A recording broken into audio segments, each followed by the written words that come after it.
Imagine un pays assis sur une mine d'or, mais qui hésite à creuser. Ce pays, c'est le Canada! Ben oui! Dans le fond, la vidéo d'aujourd'hui m'a été motivée, ok? Inspiré du dernier podcast, ok? Entre Pierre Poilievre puis Joe Rogan, l'épisode 2100 quelque chose. Puis là, Pierre Poilievre, il est venu parler là, de la stratégie canadienne qui était vraiment d'exploiter nos ressources parce que comme on va voir, on est vraiment bien doté en ressources naturelles au Canada. Puis sa stratégie, lui, à Pierre, ça serait d'utiliser ça pour financer la transition écologique. Mais là, c'est que ça amène quelques questionnements parce que tu te dis, ouais, mais là, jusqu'à temps qu'on arrive à pouvoir financer les énergies renouvelables, on va avoir déjà pollué beaucoup, puis tout. Puis là, Pierre Poilievre, tu sais, Joe Rogan, il dit, ouais, tu sais, faut que tu fasses attention là, au mouvement écologique, tu risques d'en décevoir plusieurs qui sont de ce côté-là. Fait que c'était vraiment un bon échange. Tu sais, même si Pierre, il disait que, ouais, mais nous, on a les meilleures pratiques, on a les meilleurs ingénieurs, travailleurs, etc. Ça reste que c'est tout qu'un questionnement, puis ça mérite notre opinion à tous. Donc, on plonge là-dedans aujourd'hui.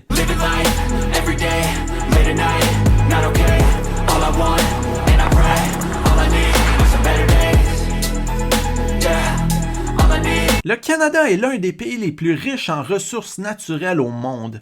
3e plus grande réserve de pétrole au monde. 5e producteur mondial de gaz naturel. Leader mondial en potasse, donc en fertilisant.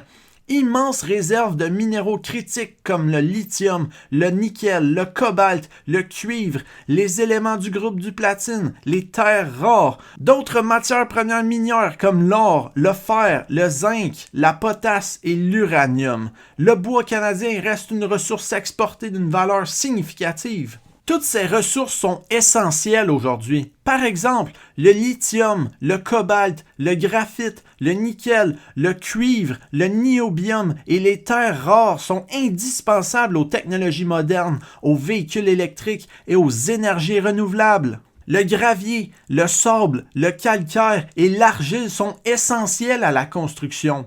Le charbon, l'uranium, le pétrole brut et le gaz naturel fournissent l'énergie. Quant à lui, l'or est utilisé comme produit d'investissement pour se protéger contre l'inflation, en bijouterie et dans la haute technologie, donc tout ce qui est électronique, aérospatial, panneaux solaires. Très utilisé, très utile pour sa conductivité. Bref, en 2024, le Canada a produit plus d'une soixantaine de minéraux et métaux différents d'une valeur globale s'élevant à 64,3 milliards de dollars. Les métaux comptaient pour plus de la moitié de la production totale, l'or arrivant en tête de ce total avec une part de 26% de la production. C'est 438 000 emplois directs, des exportations de 153 milliards de dollars, soit 21% des exportations totales de marchandises du Canada. C'est le fun, là, c'est plaisant, là, c'est une demi-heure de cardio assez intense. Là. Quand tu reviens en ville, t'es top shape. Oui, en fait, je m'entraîne beaucoup plus ici. Là. Ça, tu t'entraînes, puis tu reviens en ville. J'ai un mode de vie très, très, très sain ici. On se couche tôt, on mange bien, on s'entraîne. Puis les gens, ils t'encouragent, là, veux pas, on s'entraîne en groupe. Donc, c'est plus facile d'aller s'entraîner quand t'as 5 personnes qui s'entraînent avec toi aussi. C'est pas comme au sud où tu travailles de 8 à 5, tu t'en vas le soir. Ici, tu continues là, ta vie, même après le travail. Là, on se voit pour justement faire des activités sportives. Puis tu passes vraiment beaucoup de temps avec les gens. Fait qu'on développe des affinités pour certains. Puis des fois, ça clique, là. Une raie ici à exploiter.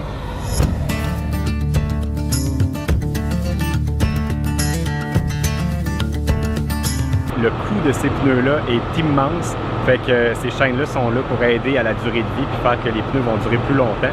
Parce qu'en moyenne, un pneu comme ça va durer à peu près 1 an, puis on parle des pneus entre 30 et 60 000 $ le pneu.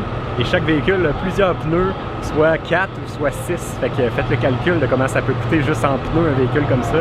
C'est assez impressionnant. Mais tout ça a un prix qu'on ne voit pas immédiatement dans le PIB. Mais qui est bien réel, l'environnement. D'abord, il faut comprendre une chose simple. Extraire des ressources, c'est transformer la nature. Pour le pétrole, il y a les émissions de CO2. Pour le gaz naturel, c'est la libération du méthane. Les mines, la destruction d'écosystèmes. Même les ressources vertes comme le lithium ont un impact. Pour produire une batterie, ça demande de l'eau, de l'énergie et beaucoup d'extraction minière. Donc même la transition énergétique a un coût environnemental. Ensuite, il y a la question du climat. Le Canada s'est engagé dans des accords comme l'Accord de Paris. C'est le point cardinal adopté à Paris, fixer un seuil à la hausse globale des températures, 1,5 degré au-dessus des niveaux pré-industriels d'ici 2100. Et si vraiment on n'y arrivait pas, nettement en dessous de 2 degrés. Au-delà, préviennent les scientifiques, les impacts du changement climatique menacent dangereusement la vie sur la planète. Pour y arriver, il faut réduire les émissions de gaz à effet de serre, jusqu'à ne pas en émettre davantage que ce que les forêts et les océans ne puissent absorber. C'est ce qu'on appelle net zéro, un objectif que l'UE doit atteindre en 2050. Et c'est l'autre acquis de l'accord de Paris. Le texte a créé des plans climat ou contributions nationales déterminées, une sorte de feuille de route fixée par chaque État qui doit être la plus ambitieuse possible, et ça a réussi, du moins en partie. Mais si on augmente fortement la production de pétrole et de gaz, est-ce qu'on va dans la direction opposée? C'est là toute la contradiction. Ce n'est pas une question de gauche ou de droite, c'est une question de réalité.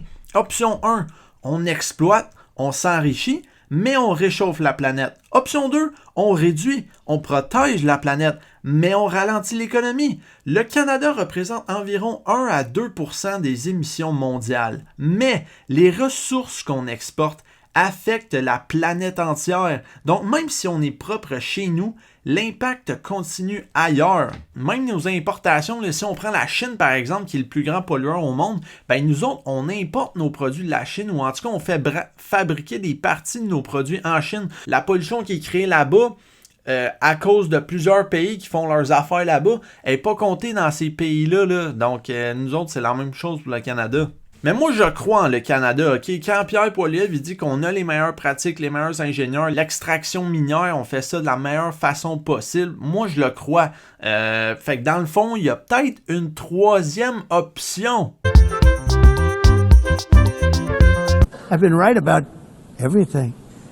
And I'm telling you that if you don't get away from the green energy scam, your country is going to fail. I'm the President of the United States, but I worry about Europe. I love Europe. I love the people of Europe.